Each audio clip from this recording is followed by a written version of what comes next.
আখি। আখি, বয়স কত? 22। 22 বছর। আপনার সন্তানকে কোলে নিয়ে আপনি স্টুডিওতে বসে এই মুহূর্তে গল্পটা বলছেন। ওর বয়স কত? ওর বয়স 1 বছর 5 মাস। কি নাম ওর? আয়াজ। আয়াজ রহমান। আয়াস রহমান। আয়াস।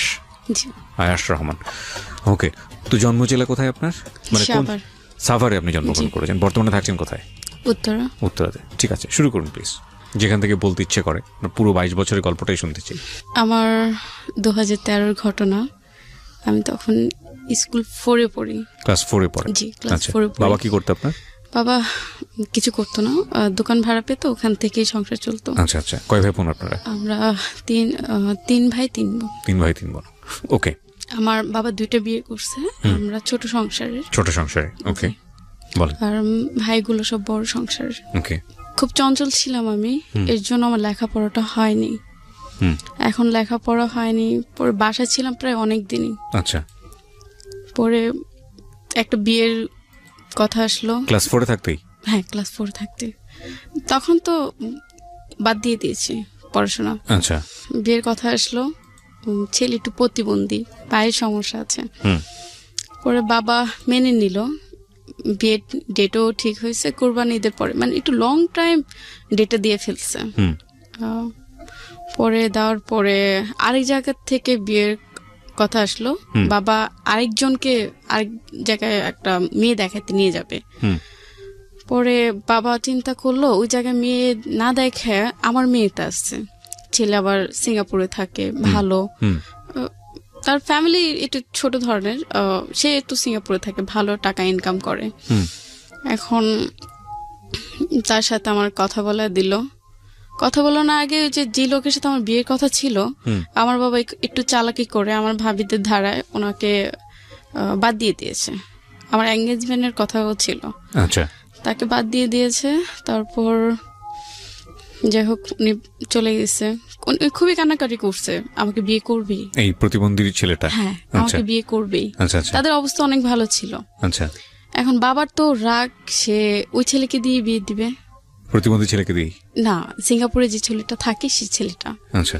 ওই ছেলেটা দিয়ে বিয়ে দিবে। এখন ছেলেটা সবকিছু ঠিকঠাক করলো। আমার মা আবার বাবার সাথে রাগ করে চলে গেছে। মা কথা বলতো, ঠিক হয়েছে, ভালো ফ্যামিলি যদি হয়ে থাকে তাহলে বিয়ে দেখ, কোনো সমস্যা নেই। বিয়ে হলো। তারপরে আমার বিয়ের 18 দিনের মাথায় উনি সিঙ্গাপুরে চলে যায়। আচ্ছা। এই 18 দিনে ভালো মতো ওনার সাথে আমার মেলামেশা হয় নাই। চলে যায়। চলে যাওয়ার পরে আমি তখন আসলে অনেক কিছুই বুঝতাম না।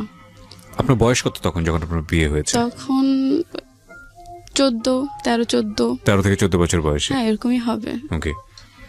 পরে চলে গেছে উনি চলে যাওয়ার পরে ভালোই ওনার ফ্যামিলির সাথে আমার ভালোই।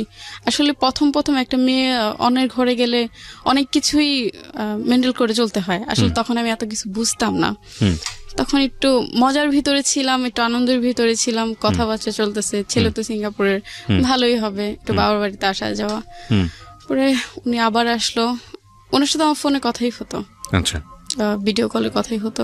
পরে উনি আবার আসছে, আবার গেছে, এরকম 2বার করে। উনি 2 থেকে 3 মাসের টাইম নিয়ে আসতো। আচ্ছা। ফার্স্ট হাজবেন্ডের সঙ্গে বয়সের ডিফারেন্স কত ছিল আপনার? ওনার বয়স 30। 30, আপনার তখন 14। মানে আপনার ডাবলেরও বেশি। হ্যাঁ। ওকে। উনি একটু কালো ছিল। ওকে। আমি তো তখন ছোট ছিলাম, তো আমি ভালোই সুন্দর ছিলাম। আসলে আমি বললাম না, আমি এত কিছু বুঝতামও না, কি করলে কি হবে, কি বললে কি হবে। না, খুব স্বাভাবিক। এত কিছু বুঝতাম না। আর আমাদের ফ্যামিলিতে এরকম একটা জিনিস, আমাকে অনেক কিছুই বুঝতাম না। আমার ফ্যামিলির থেকে আমাকে অনেক কিছু বলে নাই।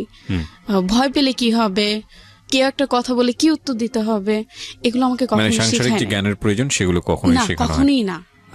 মা কখনো বলে নাই এই ওদিকে যাবা না তুমি। আচ্ছা। নিজের এনজয় মতো সবকিছুই করতাম, এদিকে যেতাম ওদিকে যেতাম, সবকিছু করতাম। উনি আসলো, আসার পরে ভালোই সংসার করার পরে উনি আবার চলে গেছে। চলে যাওয়ার পরে একটা মেয়ে আসছে সিঙ্গাপুর থেকে। মেয়েটা ভালোই বয়স হবে, কত হবে, 18, 19, 20-এর বয়স হবে। উনি আসার পরে আমাদের বাসায় আমার নাম জিজ্ঞেস করতেছে, আমি কে আসি বিষয়। পরে আমার শাশুড়ি বললো ও তো সোহেলের ওয়াইফ।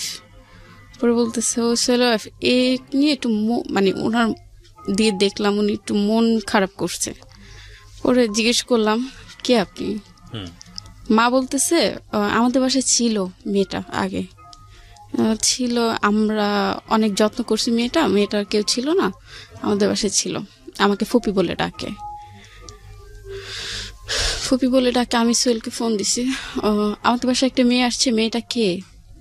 বলে মেয়েটা তো এরকম এরকম আমার সাথে ছিল, আমার সাথে ভালো সম্পর্ক, এই সেই। আমার মন মেজাজ খারাপ হয়ে গেছে, মেয়েটা আমার বাসায় কেন আসছে? তুমি বিবাহিত, এটা জেনেও কেন আসছে? না আসতে পারতো। পরে মেয়েটাকে ফোন দিলাম, আপনি আমার সাথে দেখা করেন, কোথায় আসবেন, কি আসবে? আর এর ভিতরে ও আমাকে অনেক কথাই বলে ফেলছে, ওর পার্সোনাল যে কথাগুলো আমাকে বলে ফেলছে। মেয়েটার সাথে মেয়েটা দেখা করবে না, কিছু ও মানা করে দিছে, দেখা করো না, দেখা করলে ওইটা অনেক দুষ্টু, অনেক রাগারাগি করতে পারে। আসলে খুব রাগ ছিল তখন আমার। পরে মেয়েটা দেশের বাড়ি চলে যায়, আসার পর ওনার বাসায় আমার দেখা করার কথা ছিল। বাসায় না, আমি একটু রেস্টুরেন্টে দেখা করার চেষ্টা করেছিলাম, হয়নি। পরে যাই হোক, ওনার বাসায় আমার দেখা করেছি, করার পরে দুই কথা বললো, আপনি কেন আমার বাসায় গেলেন, কি উদ্দেশ্যে? বলে দেখলাম আমার থেকে সোহেলের ওয়াইফ সুন্দর কিনা, আসলে অনেক সুন্দর। আমি বলি সুন্দরে অসুন্দর কোনো প্রশ্ন ওঠে না। পরে আবার বলতে, তোমার হাজবেন্ডের সাথে তো আমি ছিলাম বলতে আপনি কথাগুলো কিভাবে বলতেছেন? আপনার সাথে আমি ভালো মতো দেখা করতে আসছি, আপনি কেন এই কথাগুলো আমাকে বলতেছেন? বলে হ্যাঁ, সিঙ্গাপুরেও তো আমি তোমার হাজবেন্ডের সাথে থাকেন। পরে খুবই ঝগড়া হয় ওনার সাথে। ঝগড়া হওয়ার পর আমার হাতে অনেক টাকা ছিল। বাবার বাড়ি যখনই যেতাম বাবা টাকা দিত। হাজবেন্ডের কাছে কখনোই টাকা পেতাম না। পেতাম না বলতে, সে তো বাহিরে থাকতো, আর বাহিরে থেকে কখনোই টাকা পাঠাতো না। একবার পাঠিয়েছে উনি টাকা, 5,000 না কত জানি। বাবা এই সব কিছু আমাকে দেখাশোনা করতো, টাকা দিত, কাপড় চোপড় কিনে দিত। পরে ওই টাকা দিয়ে আমি অনেকগুলো ঘুমের ট্যাবলেট খেয়ে ফেলি। কয় পাতা হবে, 5-6 পাতা হবে। আমি বাসে আসছি, আসার পরে আমার যে হাজবেন্ড, তার মামতো ভাই বলে দিছে, ভাবি তো ওই বাসায় গেছিল, ওই মেয়েটার সাথে ঝগড়া করছে। তারপর আমরা ওনাকে বাসায় পাঠাইয়া দিচ্ছি। এই কথাটা আমার শ্বশুর আর শাশুড়িকে এসে বলছে। ঘরে আবার ছোট ভাইয়ের বউ ছিল, ওনাকেও এসে বলছে। বলার পর ওই যে আমি যে ঘুমে ট্যাবলেট নিয়ে আসছি, আমি খাবো, আমার নিয়ত খারাপ, কেন আমি এগুলো শুনবো? আমি তাকে বিয়ে করছি, আমি কেন এগুলো শুনবো? আর আমি তো প্রেম করে বিয়ে করিনি, আমার বাবা আমাকে দিচ্ছে। পরে রাত্রে অল্প কটা ভাত খেয়ে আমি আর আমার শাশুড়ির সাথে কেউ সাথে কথা বলি নাই। অনেকগুলো অল্প একটু ভাত খেয়ে ঘরে চলে গেছে। আর আমাদের ওই ঘরটা ছিল কি টিনের ঘর। আমার বাবার বাড়ির অবস্থা ভালো, তাদের বাসায় এসে আমি ঘুমাইতেও পারতাম না, কিচ্ছু না। টিনের ঘর, একটু দরজাটা ধাক্কা দিলেই খুলে যেত, এরকম অবস্থা ছিল। পরে অনেকগুলো ঘুমের ট্যাবলেট খেয়ে ফেলি সেদিন রাত্রে আমার মনে আছে, এখনো মনে আছে, আমি রাত্রে অনেকবার বমি করছি। আচ্ছা। ওনাদের কলপারে যে বমি যখন করছি, তখন যে ট্যাবলেট গুলো খাইছে অনেকগুলো বের হয়ে গেছে। পরে সকালবেলা এগুলো আমার ছোট ভাইয়ের বউ বুঝতে পারছে আমি এগুলো করছি, উনি আবার ওগুলো পরিষ্কার করে ফেলছে। আর ওখানে কি বলে, ঘনবসতি যেরকম মানুষ থাকে না, ওরকম মানুষ থাকে। এখন এক কথা শুনলে তো আরেক কথা হবেই, এটা স্বাভাবিক। একজনে বলে আমি নেশা করছি, আরেকজনে বলে এটা করছি সেটা করছি। পরে আমার মাকে ফোন দেয়, সকাল আর উঠি না, উঠবো কিভাবে, অনেকগুলো ঘুমের ট্যাবলেট খেয়ে ফেলছি। আমার মাকে ফোন দেয়, মা এসে দেখে এই অবস্থা। মা আবার আমার বড় মাও এসে দুজনে এসে আমাকে নিয়ে যাওয়ার পরে হাসপাতালে নিয়ে যায়। আমার বাবা তখন শেরপুর ছিল, নানু বাড়িতে। পরে নিয়ে যায়, হাসপাতালে ভর্তি ছিলাম প্রায় 2 দিন। ওখান থেকে নিয়ে এসে আমাকে নানু বাড়িতে নিয়ে যায় শেরপুর বাবা।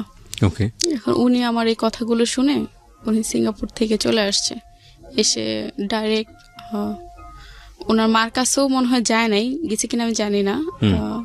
উনি ডাইরেক্ট এয়ারপোর্টে নিয়ে মনে হয় বাসে উঠে শেরপুর চলে গেছে আমার কাছে, আমাকে দেখবে। তখন আমার সেন্স এতটাই ছিল না, তখন আমি শেরপুর অঞ্চলে তো গ্রাম অঞ্চল, প্যান্ট শার্ট পরলে খুবই মাইন্ডে নেয় সবাই। এখন আমি না আমি সবগুলো কাপড় ছিঁড়ে ফেলছি, যে অসুস্থ ছিলাম তখন সেন্স ছিল না, তখন সবগুলো কাপড় ছিঁড়ে ফেলছে। আমাকে আবার প্যান্ট শার্ট পরা আমি খুবই পছন্দ করতাম, এখনো অনেক পছন্দ করি, দেখলে আমার খুবই আফসোস লাগে। তখন প্যান্ট শার্ট অনেকগুলো নিছি ব্যাগে করে, নেওয়ার পরে ওগুলো পরছি। আমার হাজবেন্ড একদমই পছন্দ করে নাই, বাবা ওই জিনিসটা মেনে নেয় নাই। পরে আমাকে গায়ে হাত দিল, কেন এটা পরছো, তুমি অন্য কিছু পরো। পরে প্যান্ট শার্টই পরছি, অন্য একটা নিছি। পরে উনি আসার পরে অনেক কথাবার্তা বলে উনি আমাকে নিয়ে গেছে। নিয়ে যাওয়ার পরে পরবর্তীতে শুনতে পারে উনি আবার একটা বিয়ে করছে আমার আগে। ও কিভাবে জানতে পারেন এটা? এটা ওই যে বললাম না, ওনাদের বাসাটা এরকম একটা বাসা, ঘনবসতি। আচ্ছা।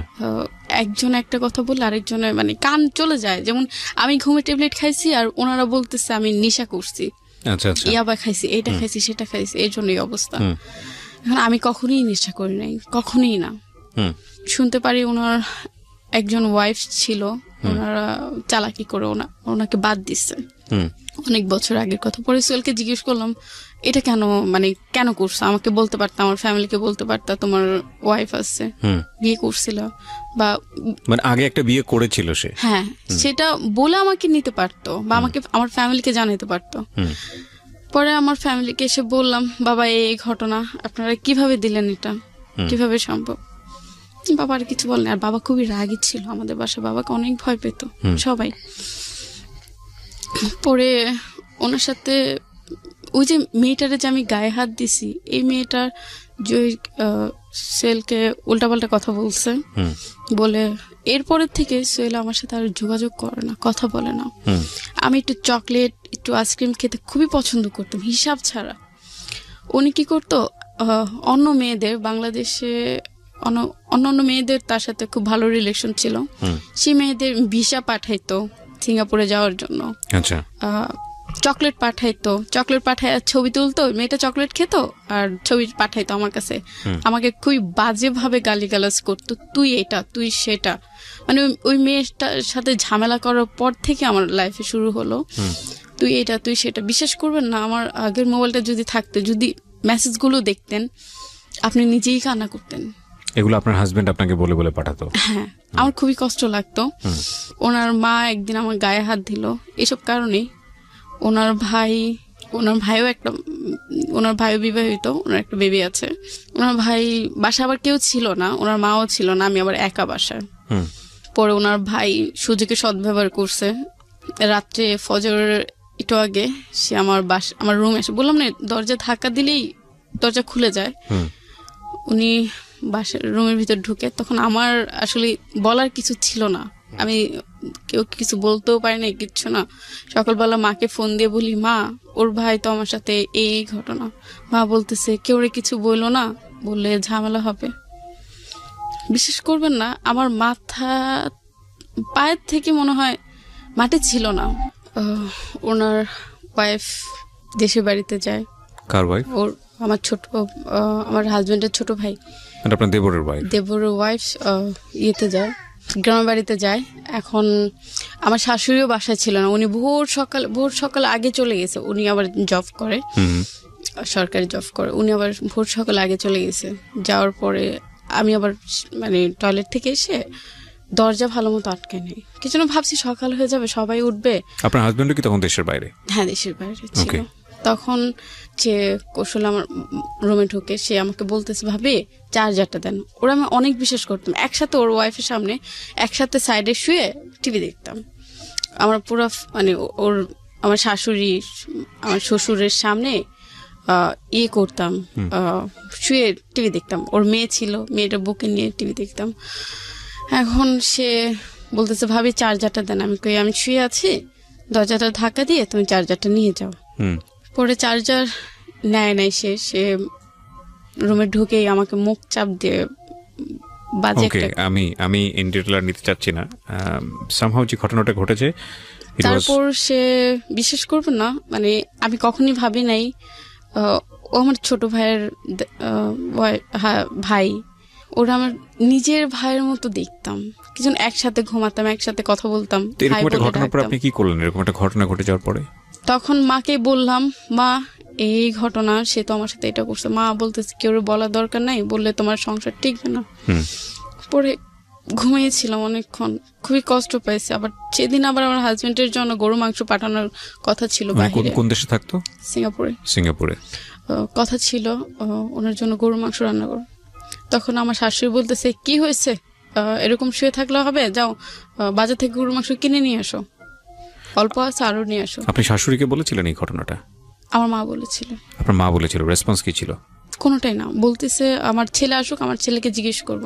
ছেলে তো ছিল না রাত্রে বাসায়, সে তো কোথায় যেন চলে গেছে, এটা আমার শাশুড়ি বলতেছে। বলার পরে আমার মা বলল, আপনার ছেলে এরকম একটা কাজ করছে, কাজটা ঠিক করছে ভাবেই। বলতেছে আসুক আমার ছেলে, আমি জিজ্ঞেস করি। সকালে উঠে গরু মাংস আনতে গেছি, চিলাচিলিতে গরু মাংস আনতে গেছি, পাই নাই। বাসায় এসে বাসা থেকে তখনই বের হয়ে গেছি। বের হয়ে আমি দক্ষিণখান থানায়, উত্তরা থানায় গেছি, দক্ষিণখান থানায় গেছি। পরে সবকিছু খুলে বললাম। মানে থানায় গেছেন মানে কি আপনি কেস করার জন্য? হ্যাঁ। এই সিদ্ধান্তটা আপনাকে কে দিয়েছিল? আমার নিজে, আমি আমার হাজবেন্ডকে বলছিলাম। আচ্ছা, বলার পরে এই ঘটনা তোমার ভাই এটা করেছে, বলে তুমি আমার ভাই বলে কেউ নাই, তুমি মামলা করতে পারো বা কিছু করতে পারো। উনি আপনাকে ইন্সপায়ার করেছে? হ্যাঁ। Very good, excellent.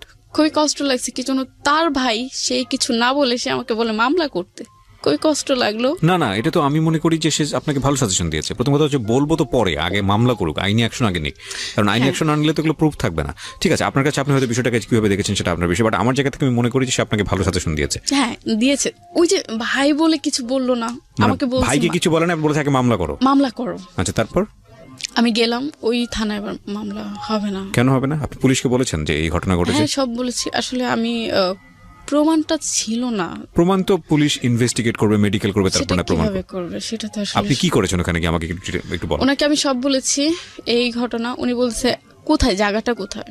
পরে আমি জায়গাটা বলছি এখানে। বলে এখানে না, আপনি এয়ারপোর্ট থানায় যান। আচ্ছা, মানে ওই থানার মধ্যে আপনি জানেন আর কি, থানা এরিয়া তো অন্য থানায় চলে গিয়েছিলেন? হ্যাঁ।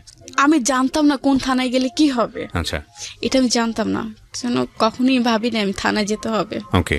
পরে এয়ারপোর্ট থানায় গেলাম, পরে বলতেছে এটা এখানে না, আপনি এয়ারপোর্টের ভিতরে একটা থানা আছে, আপনি ওখানে যান। আচ্ছা, তারপর হাতে টাকা ছিল না, খুবই কষ্ট করে আমি হেঁটে হেঁটে হেঁটে হেঁটে গেছি খুঁজ করে। পরে যে অনেকক্ষণ বসেছিলাম, বললাম আপনার সাথে একটু কথা বলবো। অফিসারের বলতেছে আপনার সাথে একটু কথা বলবো। বলে কি কথা বলবেন? আমি ওনার সামনে বলা যাবে না, একটু লোক ছিল, উনি অফিসার ছিল, আমি আসলে জানি না, আমার তো ওরকম ভাবে বলে নাই উনি অফিসার ছিল। এখন বলতেছে, আমি অনেকক্ষণ বসে আছি, কিন্তু লজ্জার কথা বলা যাবে না কেউ সামনে, তখন ছোট ছিলাম, বুঝতেও পারিনি।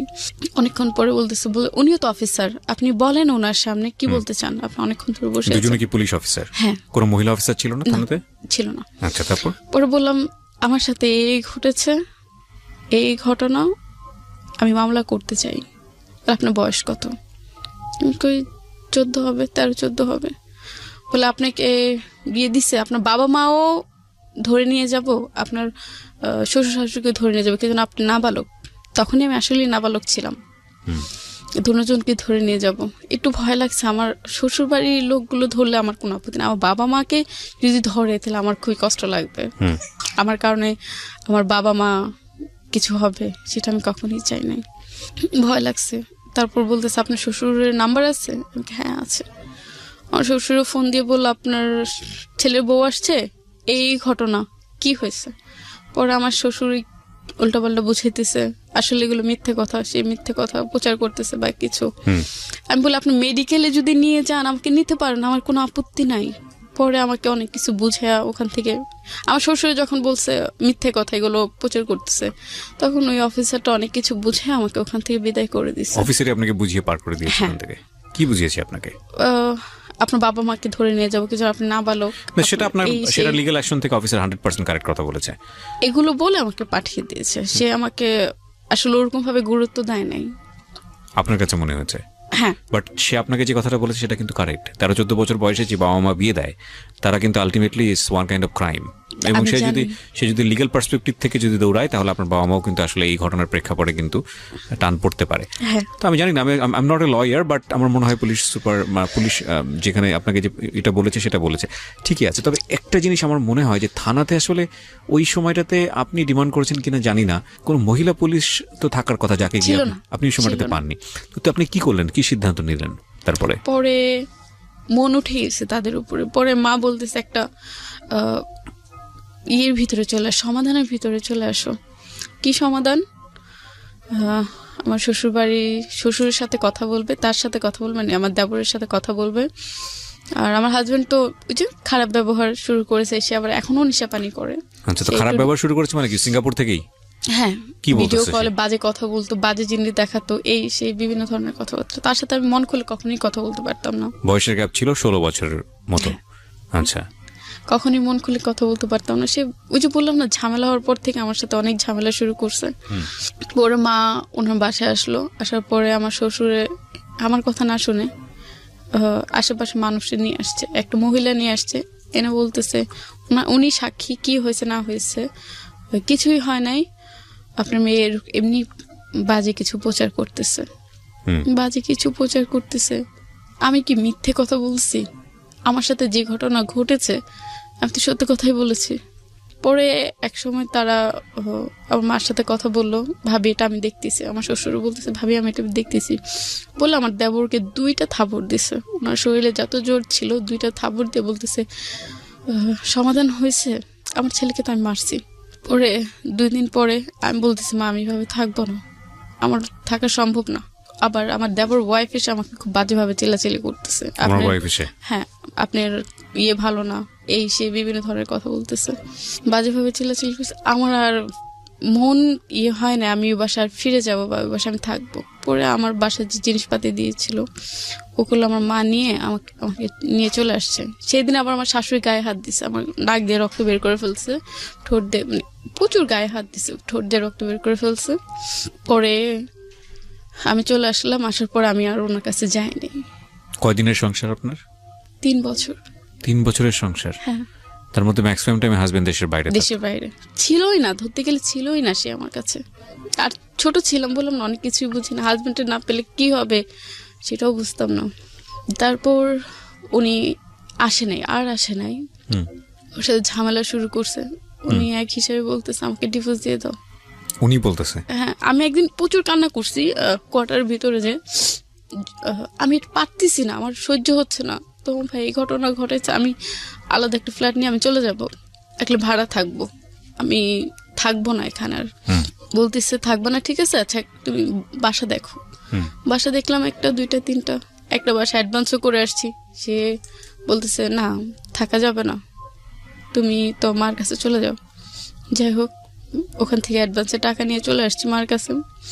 মাও দেখি ওরকম ভাবে গুরুত্ব দেয় না, কোনো কিছুই গুরুত্ব দেয় না। ছিলাম বাসায় অনেক দিনে ছিলাম। বাবা বলতেছে ভাবিদের দিয়ে আবার প্রেশার দিতেছে, ওকে বলো ছেড়ে দিতে, ছেলেটাকে ডিভোর্স দিয়ে দিতে। পরে ভাবিকে বললাম, ভাবি হেসে বলতেছি, ভাবি লাল কাপড়ে গেছি সাদা কাপড়ে আসবো। তখন এতটুকু সেন্স ছিল আমি তার সংসার করব, লাল কাপড়ে গেছি সাদা কাপড়ে আসবো। পরে ভাবি আবার এই কথাটা বাবারে বললো। পরে অনেকদিনই বাসা ছিলাম, প্রায় 2 বছরের মতো বাসা ছিলাম। সে আসে নাই, কোনো রেসপন্সই করেনি? না, আসে নাই। সে মাঝখানে একবার আসছিল, এসে সেই বাবার বাড়িতেই ছিলাম, বাবার বাড়ির থেকেই সে আসছে। আসার পরে প্রায় 1 মাসের মতো ওনার সাথে ছিলাম। আমি করলাম রাগ করে আমি বাবার বাড়ির থেকে চলে গেছি। আমার হাজবেন্ড আসছে, আমি কেন যাব না, আমার বাবা যেতে দিবে না। তারপর আমার রুম থেকে আরেকটা গ্যারেজে যাওয়ার জায়গা ছিল। আমার ভাবি কি করছে, পিছন দিয়ে তালাটা খুলে দিছে, তুমি তোমার হাজবেন্ডের কাছে যাও। সে আবার যখন এয়ারপোর্টে নামে তখন আমি সেজে আমি আবার ওনাকে রিসিভ করতে গেছি। তখন উনি যখন আমার বাসায় আসতেন, বাবা অনেক রাগারাগি করে ওনার সাথে, আমার মেয়ে দিব না, এত বড় একটা ঘটনা। বাবা জানতো না, বাসায় কেউই জানতো না এই ঘটনাটা, আমার মা জানে, এছাড়া আমি দেখি না একটা লোকও আমার ভাইয়েরাও কখনো খবর নেয় নাই বোনটা কেমন আছে। বাবা যে বিয়ে দিল, বোনটার খবর একটু জিজ্ঞেস করি, বোনটা কেমন আছে। ওনার সাথে চলে গেলাম, প্রায় ভালো দিনই সংসার করলাম। উনি আবার চলে যাবে, উনি বলতেছে তুমি তোমার বাবার বাড়িতে চলে যাও, আর থাকা দরকার নাই এখানে, থাকলে ঝামেলা হয়। এর ভিতরে ওনার ভাইয়ের সাথে আমি আর কথাবার্তা বলি নাই, খুব স্বাভাবিক কিছু না, তবে একটা ঘটনা ঘটছে, কথা বলি নাই। পরে একদিন একটা লোক আমাকে ফোন দিয়েছিল, সে পুলিশে চাকরি করে, একদম ছোট ধরনের পুলিশে চাকরি করে, পোস্টম্যান যাকে বলে, সে চাকরি করে, আমাকে সে পরিচয় দিচ্ছে মানে বড় ধরনের একটা কর্মকর্তা। আমার আপু তার সাথে কথা বলছে, ভালো লাগছে। সে একটু কালো ছিল, তারপর ভালো লাগছে। সে পুলিশে চাকরি করে, আমার বোনকে হ্যাপি রাখবে, আমার বোনের কথা। আর আমার কথা হলো, আমার এত কষ্ট পাইছি, আমি তার থেকে আমি বের হতে চাই। মানে আপনি হাজবেন্ডকে ডিভোর্স দিয়ে দিবেন এরকম একটা প্ল্যান করছিলেন? ওকে। মনে থেকে দিতে চাইনি। আচ্ছা। মনে থেকে দিতে চাইনি, উপরে উপরে কষ্ট লাগছে যে মামলা করতে বলছে, তারপর বাংলাদেশে এসে কোনো কথা বলে নাই। তার ভাইকে সে সাপোর্ট করছে, এই বিষয়টা তার ফ্যামিলি সাপোর্ট করছে। ও বাংলাদেশে এসেও আপনার ও ভাইকে কিছু শাসন করেনি, কিছু বলে নাই? না, ভালোই সাপোর্ট করছে। যখন সে বাংলাদেশে আসছে তখন সেও কিছু বলে নাই তার ভাইকে, কি হয়েছে না হয়েছে কোনো খোঁজ খবরও নেয়নি এই বিষয়ে। তারপর চিন্তা করলাম এভাবে লাইফ চলে না, লাইফ এভাবে চলতেও পারে না। আর তখন আমার বাবা জীবিত ছিল, তখন বাবাকেও বলতে পারি নাই বাবা এই ঘটনা হয়েছে, একমাত্র আমার মা ছাড়া আর কেউ জানে না। একদিন হঠাৎ রাত 10-11টা বাজে রং নাম্বার একটা ফোন আসে। সালাম দিলাম, কে আপনি? বলে আমি আপনাকে অনেক পছন্দ করি, অনেক কষ্টে এই নাম্বারটা খুঁজে পেয়েছি। তারপর আমি বললাম আপনি কে? আমি বিবাহিত, আপনি জানেন? বলে হ্যাঁ আমি জানি আপনি বিবাহিত, তারপর আপনাকে পছন্দ করি। তারপর আস্তে আস্তে তার সাথে কথা বললাম, ভালো লাগা। পর একদিন বললাম আপনি দেখা করতে আসেন, আপনাকে আমি দেখবো, কে আপনি? মানে কথা বলতেন ওনার সঙ্গে, টাইম পাস করতেন? হ্যাঁ। আপনার হাজবেন্ড তখন দেশের বাইরে? দেশের বাইরে ছিল। ওকে। তারপর আসলো, দেখলাম লোকটা অনেক কালো। কালো হলে কি হবে, ভালোই, কথাবার্তা ভালো। আপনি তাকে জিজ্ঞেস করলেন না নাম্বারটা কিভাবে পেয়েছেন? হ্যাঁ জিজ্ঞেস করেছিলাম, সে আমাকে বলেনি, কখনোই বলেনি। আচ্ছা। আমার যেটা ধারণা, আমার বাসার সামনে ফ্যাক্সিলিটির দোকান আছে, ওখান থেকে নিয়েছে। আচ্ছা। তারপর ওনার সাথে কথা বললাম, এক পর্যায়ে উনি জিজ্ঞেস করলাম আপনি বিবাহিত কিনা? উনি এক পর্যায়ে বললেন আমি বিবাহিত না। তাহলে বিবাহিত না, তাহলে ভালোই হবে। আম্মুকে বললাম মা আসলে আমি ওর সংসার করবো না, আমি একটু অন্যদিকে চলে যেতে চাচ্ছি। পরে বলে ছেলেকে, মানে এগুলো সে বুঝতে পারছে, সে তো মা। পরে মাকে দেখালাম, উনি পরে বললো উনি তো কালো। কালো হয়েছে কি, ওর মন তো অনেক ভালো। পরে মা আসলে ওরকম ভাবে গুরুত্ব দেয় নাই এটা। পরে একদিন আমি ওনার সাথে চলে গেছি। চলে গেছেন বলতে? ভেগে চলে গেছি, মানে সিদ্ধান্ত নিলেন যে ঠিক আছে আমি চলে যাব। উনিও আমাকে অনেক প্রেশার দিতে, চলে আসো। তখন আমি ওনার সম্পর্কে কতটুকু জানতেন ভেগে যাওয়ার আগে? একদমই জানতাম না। একটা মানুষের সঙ্গে আপনি ভেগে যাবেন, তার সম্পর্কে বিশ্বাস ছিল। আসলে ভেগে যাওয়ার আগে বাড়ি কোথায়, ও কি করে, না কোনোটাই না, না জেনে শুনেই সে আমাকে বিশ্বাস দিয়েছিল এটা বলে, আল্লাহর কসম, নবীজির কসম, আমি বিয়ে করিনি, আমি অবিবাহিত, আমি তোমাকে বিয়ে করতে চাই। কি করে ছেলেটা, কিছু জেনেছিলেন? হ্যাঁ, উনি পুলিশে চাকরি করে। বলেছিল পুলিশ চাকরি? হ্যাঁ, উনি এটাই করতো, চিঠি অদল বদল করতো, এখান থেকে ওখানে চিঠি দিয়ে আসতো। আচ্ছা।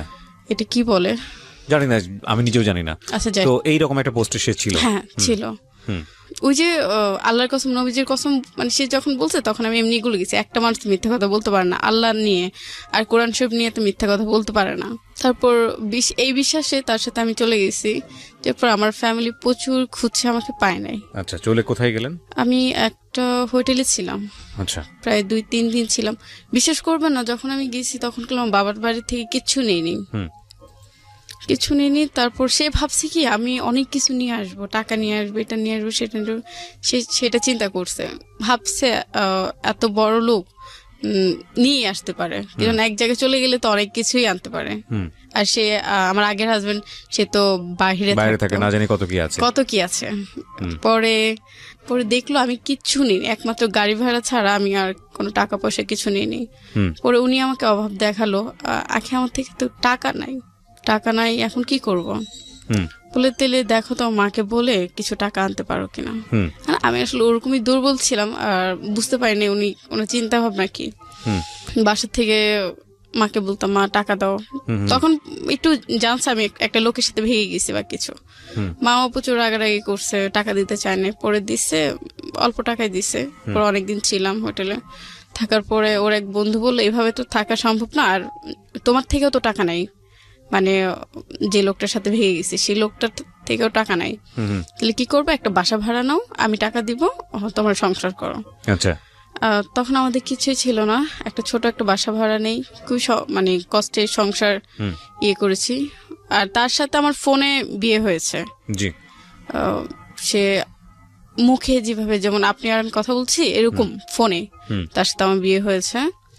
ওখানে কোনো সাক্ষী ছিল না, কোনো কিছুই ছিল না। সাক্ষী ছিল না, কোনো কিছু ছিল না, নিজেরা বিয়ে করলেন? হ্যাঁ। এটা কি ধরনের বিয়ে? আমার জানা নেই যে ধরনের বিয়ে আমাদের ধর্মে পারমিট করে কিনা। এখন বিশ্বাসের উপরে এইভাবে এই কাজটা বিশ্বাসের উপরে আপনি যদি ধর্মীয় বিধান মতেও যান তাহলে তো আপনাকে জানতে হবে যে ধর্মে অ্যাটলিস্ট কোনটা পারমিট করেছে। আমি যতদূর জানি যে ধর্ম বিয়েটাকে অনেক সহজ করেছে, যদিও আমরা আমাদের প্রাত্যহিক জীবনে বিয়ে ব্যাপারটাকে অনেক কঠিন করে ফেলেছি, সেটা একটা অনেক অন্য বিষয়। কিন্তু এতটা সহজ করেনি যে ঠিক আছে ছেলে রাজি মেয়ে রাজি দুজনে কবুল করলাম বিয়ে হয়ে গেল, কারণ ওখানে তো একজন হুজুর থাকতে হবে আমি যতদূর জানি। আমার কোনো কিছুই ছিল না, প্লাস একটা সাক্ষীরও বিষয় আছে, কোনো কিছুই না। আমি শুনেছি এরকম ব্যাপারও আছে নাকি, আমি নিশ্চিত নই। আমি ধর্মীয় ব্যাপারে যেসব ব্যাপারগুলো আপনাদেরকে বলি সেগুলো আসলে আমার এই আশেপাশ থেকে জানা শোনা পড়া টুকটাক, বাট আমি এগুলো নিশ্চিত নই। আমি শুনেছি যে মেয়ে পক্ষ থেকে যদি তার গার্ডিয়ান না থাকে তাহলে সেটা নাকি বিয়েই না, এটা আমাদের রিলিজিয়নে বলে। আমি এটাও শুনেছি আর কি। তো যাই হোক, আপনারা করে ফেললেন, তার মানে এটাকে যদি আপনি আপনার জায়গা থেকে বিয়ে বলেন তাহলে বিয়ে, আর না হলে এটাকে আসলে বিয়ে না। মানে রাষ্ট্রীয় জায়গা ধরতে গেলেই না, কিন্তু তখন আমি বুঝিনি। রাষ্ট্রীয় জায়গা থেকেও বিয়ে না, কোনো কিছুই না, কোনো কিছুই না। হ্যাঁ, তার দুজনে মিলে এটা করলেন, তারপরে হচ্ছে আপনারা থাকা শুরু করলেন। তারপর সংসার করেছি। সংসার করে কি মানে আপনারা থাকা শুরু করলেন একসাথে? হ্যাঁ। বাসা ভাড়া নিলেন? হ্যাঁ। আচ্ছা, তারপর ওনার সাথে ভালোই থেকেছি। পরে 3-4 মাস পরে একটা ফোন আসে। আসলে আমি কিছু কিছু এই 3-4 মাসের মধ্যে কি আপনি আপনার আগের হাজবেন্ডকে ডিভোর্স দিয়ে দিয়েছেন? জানিয়েছেন যে আমি ডিভোর্স দিয়ে দিয়েছেন? আসলে ডিভোর্সটা দিতাম না।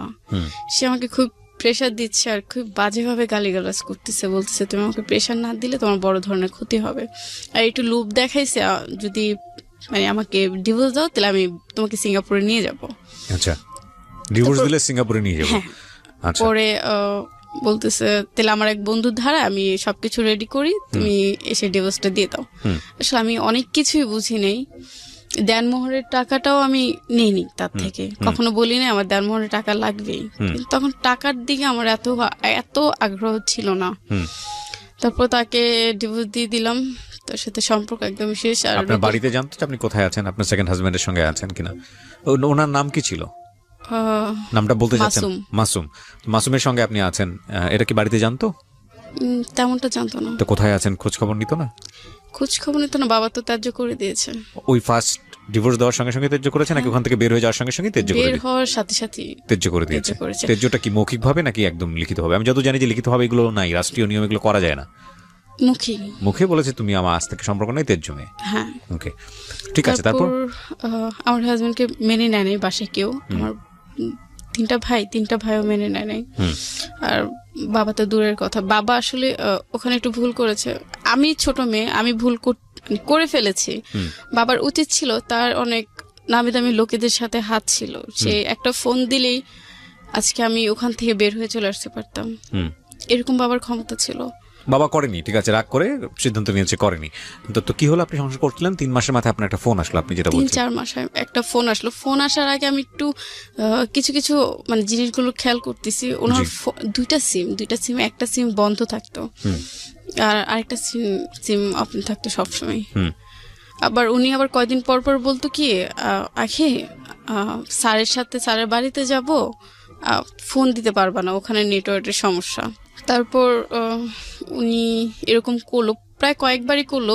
উনি শুধু এতটুকু বলে যেত আমার বসের সাথে তাদের বাড়িতে যাব, তুমি ফোন দিলে পাবা না। ঠিকই তাই, খুবই কষ্ট লাগতো, কান্না করতাম, ওনার ফোন ধরতেছে না, পাচ্ছি না। পরে একদিন হুট করে ওনার কাছে একটা ফোন আসলো, ফোনটা আমি রিসিভ করেছি, উনি ওয়াশরুমে ছিল, ফোনটা আমি রিসিভ করেছি। পরে জিজ্ঞেস করলাম আপনি কে? বলে আপনি কে? পরে বলতেছে বলে আমি তো মাসুমের ওয়াইফ। আমি বলি আপনি মাসুমের ওয়াইফ? এ কথা উনি বলতে দেরি নেই। আর আমার একটা বাজে গুণ ছিল কি, আমি নাম্বার দেখে মুখস্থ করে ফেলতাম, এক নজর দেখতাম আর মুখস্থ হয়ে যেত আমার।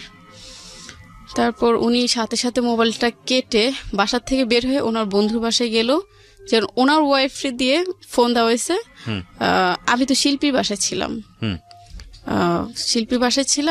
শিল্পী ফোনটা রিসিভ করছে, ওনার ওয়াইফে উনি ফোন দিয়ে বলতেছে। আমি ওনার বাসায় ঢুকে, ওনার বন্ধুর বাসায় ঢুকে আমি কান্না করে দিলাম, ভাবি আপনিও জানতেন? বলে না ভাবি, আমি তো কিছু জানতাম না। পরে বললাম এই ঘটনা, ওনার ওয়াইফ আছে, আপনি জানতেন? কি জানতেন আমাকে বলেন তো। উনি আমাকে বলে নাই। পরে ওনার বন্ধুর কাছে গেলাম, ভাইয়া কি হয়েছে আমাকে বলেন, এরকম কেন হলো। আর ভাইয়াটা না সবসময় বলতো, আখি তুমি যদি আমার ছোট বোন হতা আমি কখনোই ওর কাছে বিয়ে দিতাম না, কখনোই না। আচ্ছা, আমি ভাইয়াকে জিজ্ঞেস করছি কেন ভাইয়া কি হয়েছে, বলে এমনি হাসি দিয়ে উড়াই দিত, এমনি কখনোই বিয়ে দিতাম না।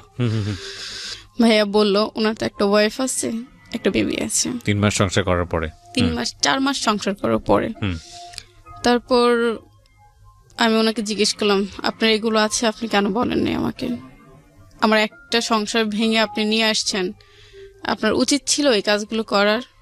আর আমাদের ফ্যামিলি এ তো জানেন কেমন রাগী।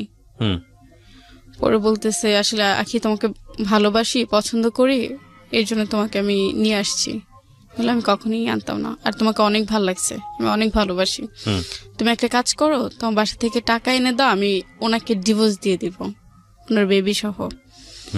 পরে আমি রাজি হলাম, মাকে বললাম, মা আমাকে 2-3 লাখ টাকা দাও, আমি ওনাকে দিব। পরে মা বললো, ওনাকে কেন টাকা দিবা তুমি, ওনার ওয়াইফ আছে, ওনাকে কেন টাকা দিবা? আর এত টাকা তো আমার কাছে নাই, তোমার বাবা কখনো আমাকে এত টাকা দেয় নাই। তারপর বাসায় সবাই কথাবার্তা বললো, তখন একটু বাসায় আসা যাওয়া হচ্ছে, বাসায় সবাই কথাবার্তা হলো। হওয়ার পরে এক পর্যায়ে আমি বললাম, যা করেছি আমি তার সংসারই করব, আমি ছেড়ে যাব না, তার সংসারই করব, কারণ আমারও আগে একটা বিয়ে আছে। তারপর সে বলতেছে, আচ্ছা বাসা থেকে টাকা দাও, আমার ফ্যামিলির লোক আমি তোমার বাসায় নিয়ে আসবো। এই 4 মাসে ওনার ফ্যামিলি কেউ আমার সাথে যোগাযোগ করেনি, কেউ জানেই না কিভাবে যোগাযোগ করবে। তারপর ওনাকে টাকা দেওয়া হলো বাসা থেকে। টাকা দেওয়ার পরে কিছুদিন পর বাবা মারা গেল। টাকা দিলেন বাড়ি থেকে 2-3 লাখ ওনাকে? 2-3 লাখ না, তাহলে 7-8 হাজার। 7-8 হাজার? এটা তো খুব একটা বড় অ্যামাউন্ট না। এই টাকা দিয়ে আপনি ডিভোর্স দিতে বলছেন তাকে? না না, তাহলে তার বাসার লোক নিয়ে আসবে আমার বাসায়, আচ্ছা, আমাকে দেখতে। ওকে। তারপর বাবা মারা গেল, উনি ছিল দ্বিতীয় জন, সে উনি ছিল। মারুফ ছিল? মারুফ না ছেলেটার নাম? মাসুম। মাসুম ছিল। দেখেছে বাবা যেভাবে মারা গেছে, সে সবই দেখেছে। বাবা মারা যাওয়ার আগে শুধু আমার কথাই জিজ্ঞেস করেছে, কারণ আমি ছোট ছিলাম। তো আপনি বাবা মারা যাওয়ার সময়টা কি বাড়িতে ছিল উনি? ওকে। বাবা মারা যাওয়ার পর আমি আধা ঘন্টা আগে আসছি। আধা ঘন্টা আগে এসে বাবার, বিশ্বাস করবেন না না বললে, কপালে একটা চুমো দিয়েছে, ডান হাতে না বাম হাতে। পরে 2 মিনিটও যায়নি, বাবা আমাকে দেখে মারা যেতে পারছে। ওনার খুবই কষ্ট ছিল, আমার লাইফে দুর্ঘটনা ঘটেছে, তার জন্য শুধু সেই বলতো, চিল্লাইতো, মেয়েটার এত কষ্ট, মেয়েটার কি হবে, আর আমি মারা গেলে তো মেয়েটার পুরো একাই হয়ে যাবে, কখনো কিছু করে দেই না মেয়েকে। তারপর বাবা মারা গেল, এখনো ভুলতে পারি না বাবারে। বাবা মারা গেল, তারপর ওনারা দেখি মানে কথাবার্তা একদমই অন্যরকম। তারপর সে এক পর্যায়ে আমার কাছে স্বীকার করলো, আখি আমার 2টা ওয়াইফ, 3টা বেবি আছে। প্রথম সংসারে একটা বেবি, একটা মেয়ে বাচ্চা, আর দ্বিতীয় সংসারে একটা মেয়ে বাচ্চা, আরেকটা মানে আরেকজন আসতেছে, এখনো আসে নাই। বিশ্বাস করবেন না, প্রথমটা মেনে নিছি যে আমার লাইফে এত দুর্ঘটনা ঘটেছে, যাক মেনে নি। দ্বিতীয়টা যখন বলেছে, আমার মাথায় মানে আকাশ ছিল না, পায়ে মাটি ছিল না, এরকম অবস্থা। আমার বাবা মারা গেছে, এই একটা শর্ট খাইছি লাইফে প্রথম। আমি কখনোই কেউ মারা আমি দেখি নাই, মারা গেছে আমি কখনো, আমার দাদি, ইভেন আমার দাদি মারা গেছে আমি কখনোই দেখি নাই। আমার বাবা মারা গেল, লাইফে প্রথমে একটা শর্ট খেয়েছে, আর কখনোই শর্ট খাই নেই। সে আমাকে স্বীকার করলো পুরোপুরি আমার বেবি আছে। খুবই রাগারাগি, চিল্লাচিল্লি বাসার ভিতরে, আমি যে বাসায় ভাড়া ছিলাম। বাড়িওয়ালা বলতেছে, আখি এভাবে সম্ভব না, তুমি তোমার মার কাছে চলে যাও, কি জন্য সে যেরকম ভাবে ব্যবহার করতেছে তোমাকে মেরে ফেলবে। একবার চিন্তা করছিলাম আমি সুইসাইড করবো, কি জন্য বাবা মারা গেছে, এখানে আমার ফ্যামিলি গ্রহণ করবে না আমাকে, আমি যদি চলে যাই এখান থেকে আমাকে গ্রহণ করবে না। আমার মারও বাবাকে কিছু করে দিয়ে জানি আমাকে ওরকম ভাবে গ্রহণ করবে, যদি ওরকম কিছু করে দিতে হয় আমাকে এক্সাইট করে দিতে পারতো। তারপর সুইসাইড করতে গিয়েছিলাম, সে কিভাবে জানি খবর পাইছে ব্রিজ থেকে। আমার চিন্তা ভাবনা ছিল কি ব্রিজ থেকে আমি পড়ে মারা যাব। তারপর পারলাম না, সে এসে বাঁচাইছে, বাসায় নিয়ে আসছে। নিয়ে আসার পরে সে কয়েকদিন পরে সে আমার কাছে আর থাকে না, সে চলে যায়। প্রচুর কান্না করি রুমের ভিতরে, যাচ্ছেন কেন, বাসায় চলে আসেন, এরকম করেন না। সে আবার যে চিঠিগুলো প্রচার করতো, সেই চিঠিগুলো বাসায় অনেকগুলো হয়েছে। তো 1 বছরে যে চিঠিগুলো, এগুলো খুবই দরকারি চিঠি। আমি রাগী ফায়ার হয়ে আমি তার অফিসে যাই, এসপি, ওনার নাম কি জানি আমার মনে নেই। ওনাকে যে আমি বলি সে আগে একটা দুর্ঘটনা ঘটেছে, 2টা বিয়ে করছে, আমাকে বিয়ে করছে সে প্রতারণা করে, আমি তার শাস্তি চাই। যখন আমি কাগজগুলো নিয়ে দেই তারা অবাক, এতগুলো কাগজ তার বাসায় কেন? এগুলো তো সরকারি অনুযায়ী তারা অফিসে রাখতে হয়, এটা বাসায় নেওয়ার কোনো নিয়ম নাই। সে বাসায় নিয়ে গেছে। পরে এই নিয়ে মানে অফিস অনেক চিল্লাচিল্লি হলো। পরে অফিসার বলল আপনারা বিয়ে করে ফেলেন। আমরা আবার বলিনি আমরা ফোনে বিয়ে করছি, বলে আপনি বিয়ে করে ফেলেন। বিয়ে করার টাকাই তার কাছে ছিল না, সে আমাকে শুধু ডেট দিত, আমি আজকে বিয়ে করবো কালকে বিয়ে করবো। মানে কি 3-4 মাস আপনারা এভাবে থাকলেন, লিভ টুগেদার বলে যেটাকে ইংরেজিতে, এটা বাংলা কি আমার জানা নেই, থাকলেন। এবং তারপরে যেটা হলো যে অফিস থেকে বলল যে আপনারা বিয়ে করে ফেলেন, এই দুটো বউ থাকার পরেও হ্যাঁ কোন ধরনের লিগ্যাল অ্যাকশনের কথা বললো না? না। ওকে, তারপর আমি তাকে এতবার করে বুঝলাম, আমার সাথে এত বড় প্রতারণা করলো, আর এই চিঠিগুলো তার সে সরায় ফেললো, তার জন্য কোন একটা ব্যবস্থা নেন, তারা সেটা নেয় নাই। সে বিয়ে করতে বললো, মানে অফিসার বিয়ে করতে বললো।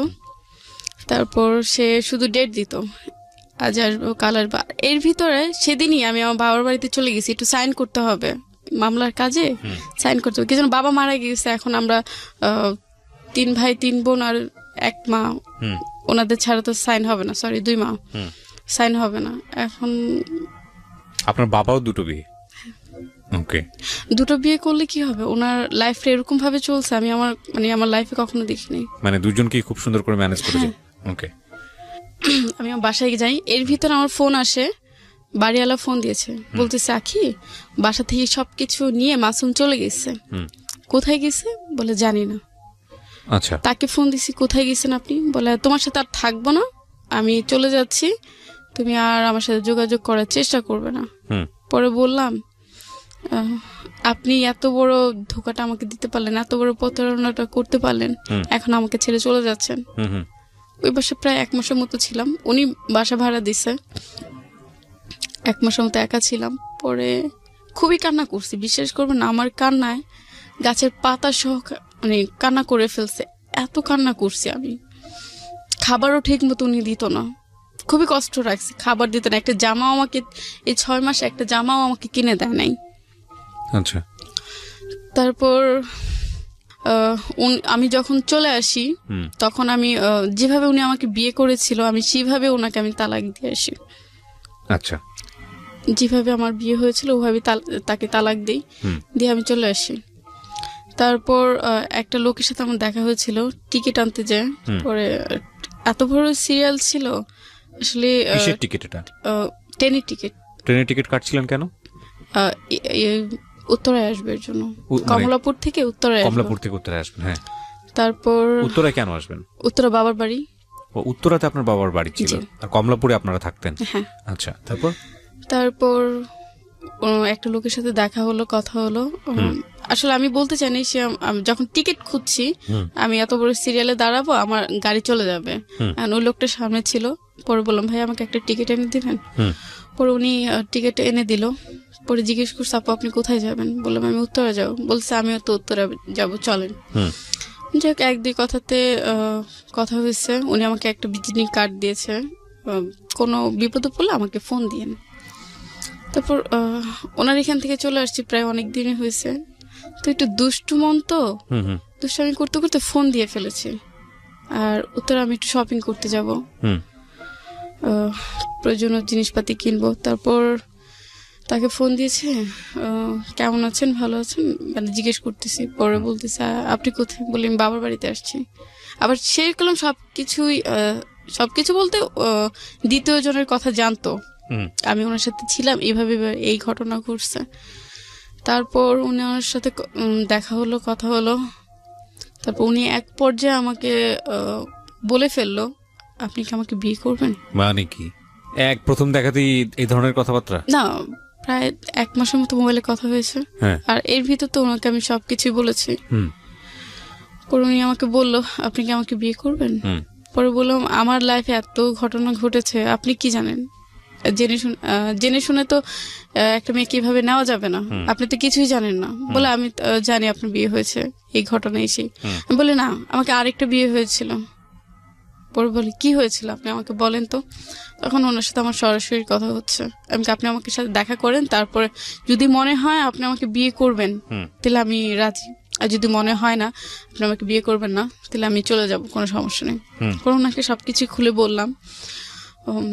আমার আগে বিয়ে হয়েছিল, বাবা দিয়েছিল, ঝামেলা হয়েছে, এই জন্য চলে আসছি। রেপের কথাটা সে জানতো না, তাকে আজও পর্যন্ত আমি তাকে বলিনি। ওকে, এটা হয়েছে আমার সাথে, এটা আমি কখনোই বলিনি। তারপর উনি সবকিছু জেনে, আমি তো এগুলো বলেই কান্না করে দিয়েছি।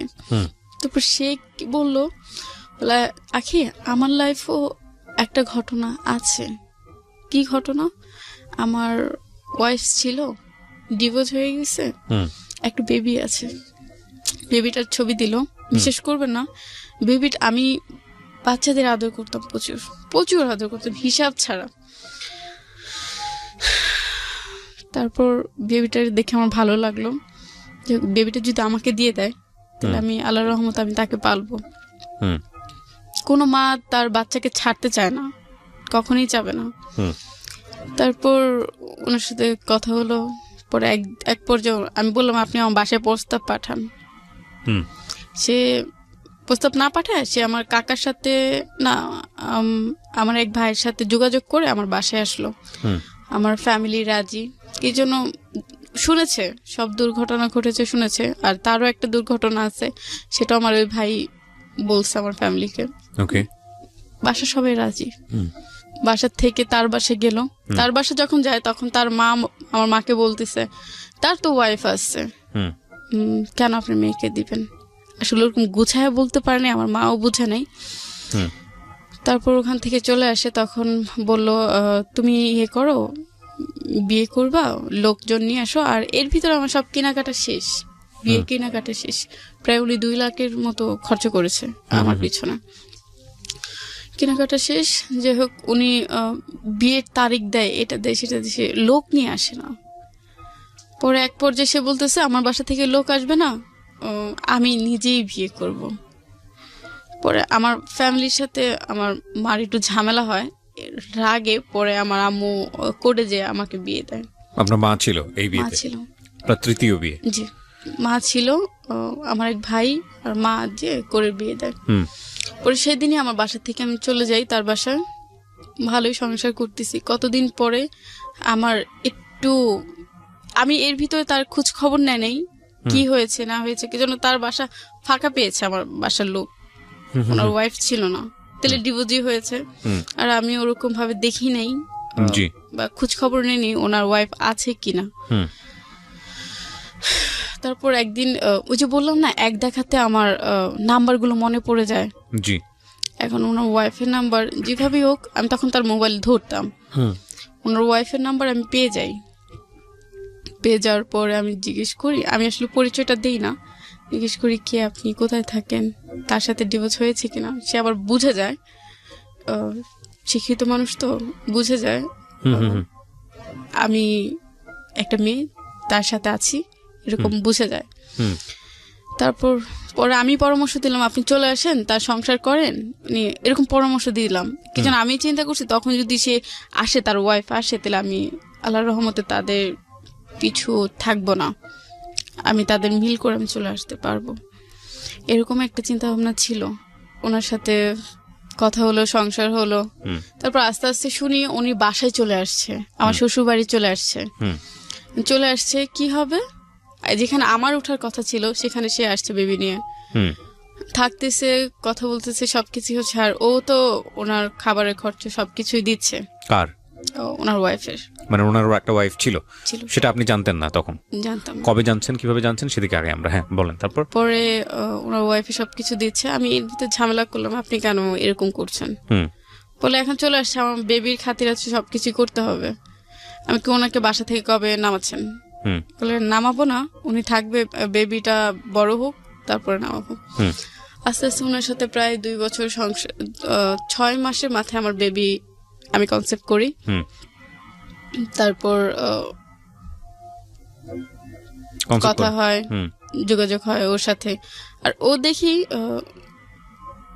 শুধু মানে সপ্তাহ হলেই চলে যেত তার ওয়াইফের কাছে। এখন আমি তো জানি না ওনাদের মিলামিশা কিরকম, ভালো কিনা খারাপ, এটা আমি জানতাম না।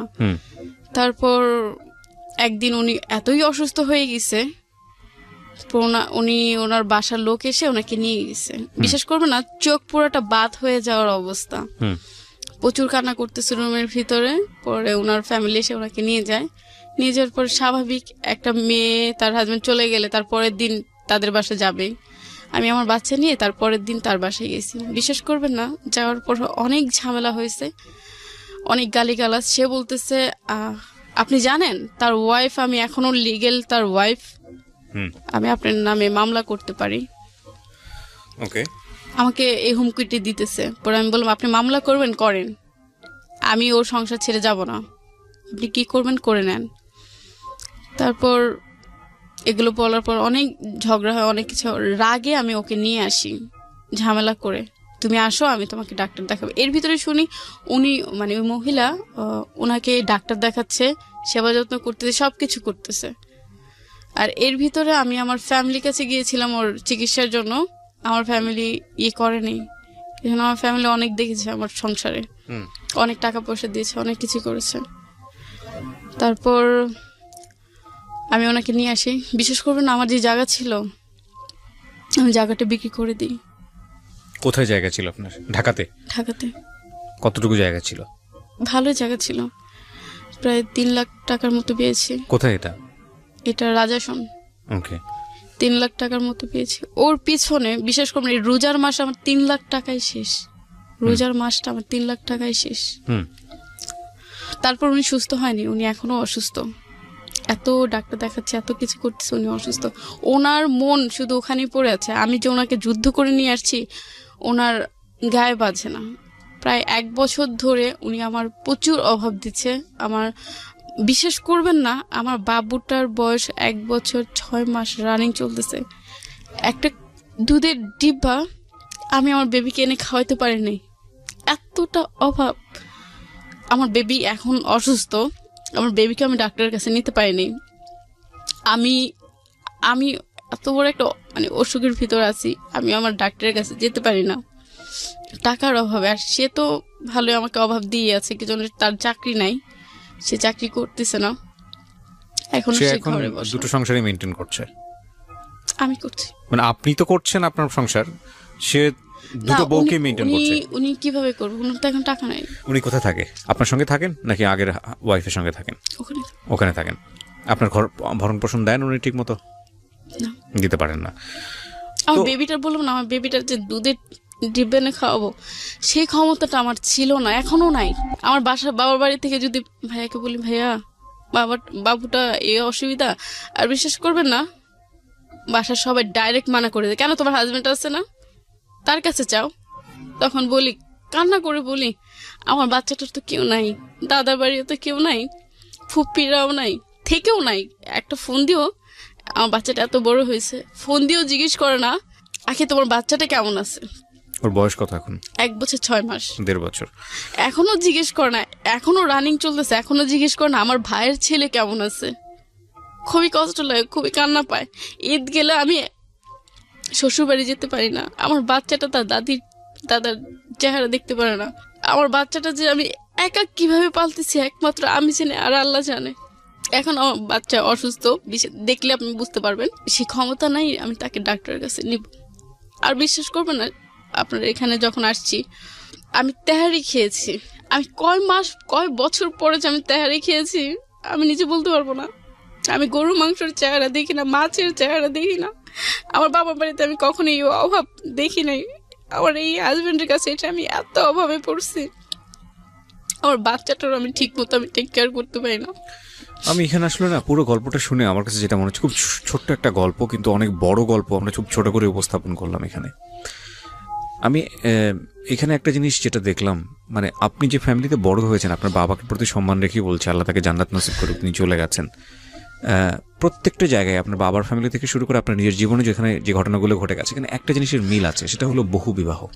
আপনি যে পরবর্তীতে দুটো বিয়ে আপনার হলো, সেটা আপনার জীবনের অন্যতম একটা ভুল সিদ্ধান্ত ছিল, এবং সেজন্যই হয়তো আজকে আপনি সিক্রেটসে। কিন্তু এটা বলার অপেক্ষা রাখে না, পরিবার থেকে আপনার যদি সাপোর্টটা থাকতো, সেই সাপোর্টটা আমি কখনো পাননি। ম্যাক্সিমাম কেস মেয়েদের ক্ষেত্রে আমি সবসময় যেটা দেখেছি, ম্যাক্সিমাম কেস 99% কেস হচ্ছে হলো ফ্যামিলি থেকে ফুল সাপোর্টটা না থাকা, যে কারণে মেয়েদের জীবনে এইসব সিক্রেসির জন্ম হয়। বেসিক নিড কিচ্ছু না, আপনি তো এখনো ভালো নাই। আপনি যদি আপনার সংসারে এখনো আমার হাজবেন্ড চেষ্টা করতেছে আমার বেবিকে আলাদা করে দিবে আমার থেকে, এখনো মানে চেষ্টা করতেছে। সে আপনার কাছ থেকে নিয়ে যাবে আকার ইঙ্গিতে ডাইরেক্ট বলে আমার বোনের কাছে লাগলে আমি আমার বেবিকে রেখে দিব, তারপর আমি তোমাকে দিব, ডিভোর্স দিয়ে দিবে বা ওরকম একটা প্ল্যান করে। যাই হোক, আমি সেটা একেবারেই ব্যক্তিগত বিষয়, আপনারা কি করবেন না করবেন, কিন্তু এটার ইকুয়েশন শেষ পর্যন্ত আসলে কোথায় দাঁড়াবে জানি না। তবে একটা কথা হচ্ছে, রিজিক দেবার মালিক আল্লাহ। আমরা সিচুয়েশনালি যত বেশি খারাপ সিচুয়েশনে থাকি না কেন, আমাদের মানে বিশ্বাস রাখতে হবে, বিশ্বাস রেখে সামনের দিকে আগাতে হবে। আপনার গল্পটা শুনে আমি আসলে কি বলবো, আমি শুধু ওই কথাটাই বলতে চাই আবারও, যে ফ্যামিলি থেকে সাপোর্ট না থাকলে, ওই যে প্রথম যখন রেপ হয়েছে তখন যদি আমার ফ্যামিলি যদি আমাকে সবভাবে যদি সাপোর্ট দিত, সবভাবে যদি ধরে রাখতো। শুধু ফ্যামিলি না, আপনি দেখেন বাংলাদেশে আইন আছে, এবং আইন নারী নির্যাতনের বন্ধে শক্তিশালী আইন আছে। দুঃখের বিষয় হচ্ছে যে এই আইনটার সঠিক ব্যবহার আমাদের দেশে হয় কিনা সেটা নিয়ে কথা বলার আছে। দেখুন, একটা নারী রেপ হয়ে থানায় গেল, সে কিন্তু সে শেষ পর্যন্ত সেখানে সে মামলা করতে পারলো না। হাজবেন্ড বলল মামলা করে দাও, কিন্তু সেভাবে সে সাপোর্ট দিল না। দেশে আসলো, তারপরও সে সাপোর্টটা দিল না। বাধ্য হয়ে সে সিদ্ধান্ত নিল সে তার হাজবেন্ডের সংসার ছেড়ে দেবে, এবং সেই সিদ্ধান্তের জায়গাটা তার ব্যক্তিগত জায়গা থেকে অনেক বড় একটা ভুল সিদ্ধান্ত ছিল, কারণ সে ভালো লোকের কাছে যায়নি। এবং আরও মজার বিষয় হচ্ছে, এই সময়টাতে বাবা তাকে ত্যায্য করে দিল, তাহলে মেয়েটা যাবে কোথায়? এই সম্পূর্ণভাবেই এটা একটা ভালনারেবল জীবন। আমরা আসলে একটা মানুষের ঘটনা নিয়ে, একটা মানুষকে দেখে তাকে নিয়ে আসলে যে মন্তব্যটা করি, একটা মেয়ে কতটা কষ্ট পেলে, একটা মেয়ে কতটা ভয়ঙ্কর পরিস্থিতির মধ্যে গেলে সে বাধ্য হয় নিজের জীবনে ভুল সিদ্ধান্ত নিতে, সেটা আসলে যেই নেয় সেই বোঝে, এছাড়া বুঝবে না। তো আজকের এই সিক্রেটস খুব ছোট্ট করেই এখানে উপস্থাপন করলাম আমরা। শেষ কথাটা শুধু এতটুকুই বলতে চাই, family is a one kind of responsibility. It is not one kind. Family is responsibility. হ্যাঁ, আপনি প্রেম করছেন, যা করা লিগেলি যায় ততটুকু করছেন বা তার চেয়ে বেশি করছেন, সেটা অন্য হিসাব, সেটার জন্য অন্য তর্ক বিতর্ক। কিন্তু যখন আপনি বিয়ে করে ফেললেন, তখন আপনাকে মেন্টালি সিদ্ধান্ত নিয়ে রাখতে হবে এটাই, যে বিয়েটা একটা বিশাল সিদ্ধান্ত। এবং বিয়েটা আমি যদি ছেলেদের এন্ড থেকে বলি, তাহলে বিষয়টা এরকম যে না, আপনি একটা সংসারের দায়িত্ব নিচ্ছেন, এবং বাচ্চা যখন চলে আসে, আল্লাহ যখন গিফট হিসেবে আপনাকে কিছু দেন, এই একটা বিশাল নিয়ামত, সেই সময়টাতে কোনোভাবেই পিছনের দিকে তাকানোর কোনো সুযোগ নাই, কারণ আপনার সংসারে একটা নতুন সম্ভাবনা এসছে। তাকে ধর্মীয় নিয়ম বলেন বা রাষ্ট্রীয় নিয়ম বলেন, যেটাই বলেন না কেন, নিয়ম অনুযায়ী ভরণ পোষণ দিয়ে তাকে বড় করার এবং তাকে সৎপাত্রে দেওয়া, তার একটা ক্যারিয়ার করে দেওয়া, এবং একইভাবে তাকে একটা নিশ্চিত জীবনযাপন উপহার দেয়া, তাকে শিক্ষিত করা, লেখাপড়া করা, নিজের পায়ে দাঁড়ানোর যোগ্যতা দেয়া, এগুলো সবই আপনার রেসপন্সিবিলিটি। এই রেসপন্সিবিলিটি যদি আপনি নিতে না পারেন, তাহলে দুনিয়াতে বাচ্চা নেওয়ার কোনো অধিকার আপনার নেই। কারণ আপনি একটা মানুষকে নিয়ে আসবেন এবং সে মানুষটাকে আপনি ভবিষ্যৎ দিতে পারবেন না। সে মানুষটার একটা ভবিষ্যৎ হবে গরু ছাগলের মতো ভবিষ্যৎ, ভয়ঙ্কর রকম অনিশ্চয়তার ভবিষ্যৎ। তাহলে আপনি কিন্তু প্রতিনিয়তই ভয়ঙ্কর রকমের অন্যায় করছেন, ওই মানুষটার প্রতি অন্যায় করছেন, এবং এটার জন্য আপনাকে এটার জন্য আপনাকে জবাব দিতেই হবে নিশ্চয়ই। তো সেই জায়গাটা থেকে আমার মনে হয় পরিবারের এই জায়গাটা নিশ্চিতভাবেই খুব গুরুত্বপূর্ণ, এবং বেবি বা পরিবারটা বড় করা, সেটার ক্ষেত্রে রেসপন্সিবিলিটি আপনি যদি ক্যারি না করতে পারেন, তাহলে সেই সংসারটা আপনার না করাটাই বেটার। এই যে মানে বিষয়টা হয়ে গেছে এরকম যে ওনার ক্ষেত্রে যেটা শুনলাম, খুব অল্প করে শুনেছি, তো মানে যেই দুজন ভদ্রলোকের কথা আমি শুনেছি ওনার ফার্স্ট হাজব্যান্ডের পরে, এদের কাছে বিয়েটা ছিল মাছ ভাতের মতো। কি আমি না, ইদানিং আমি খুব সিক হয়ে যাই গল্পগুলো শুনতে শুনতে। ভাই, মানুষ একটা বিয়ে করার পরে সংসার করে যে পরিমাণ ভয় পায়, মানে আর সংসারের কথা চিন্তা করে না। আপনারা মানে এই যে ট্যাবলেট খাওয়ার মতো, সকালে খাইলাম অ্যান্টিবায়োটিক, বিকালে খাইলাম অ্যান্টিবায়োটিক, এর মতন সকালে একটা বিয়ে করে ফেললাম, বিকালে একটা বিয়ে করে ফেললাম, এত সাহস কোত্থেকে পান? পকেটে নাই পয়সা, চাকরি নাই, বাকরি নাই, আপনাদের লজ্জা করে না? এর কি মানে এটা কি ছেলে খেলা? বিয়ে করছেন ভালো কথা, দিচ্ছেন আবার একটা বাচ্চা, এবং সে বাচ্চার ক্যারি করতে পারবেন না, আপনার এটা খাবে কি করবে কি তা কোনো ঠিক ঠিকানা নেই।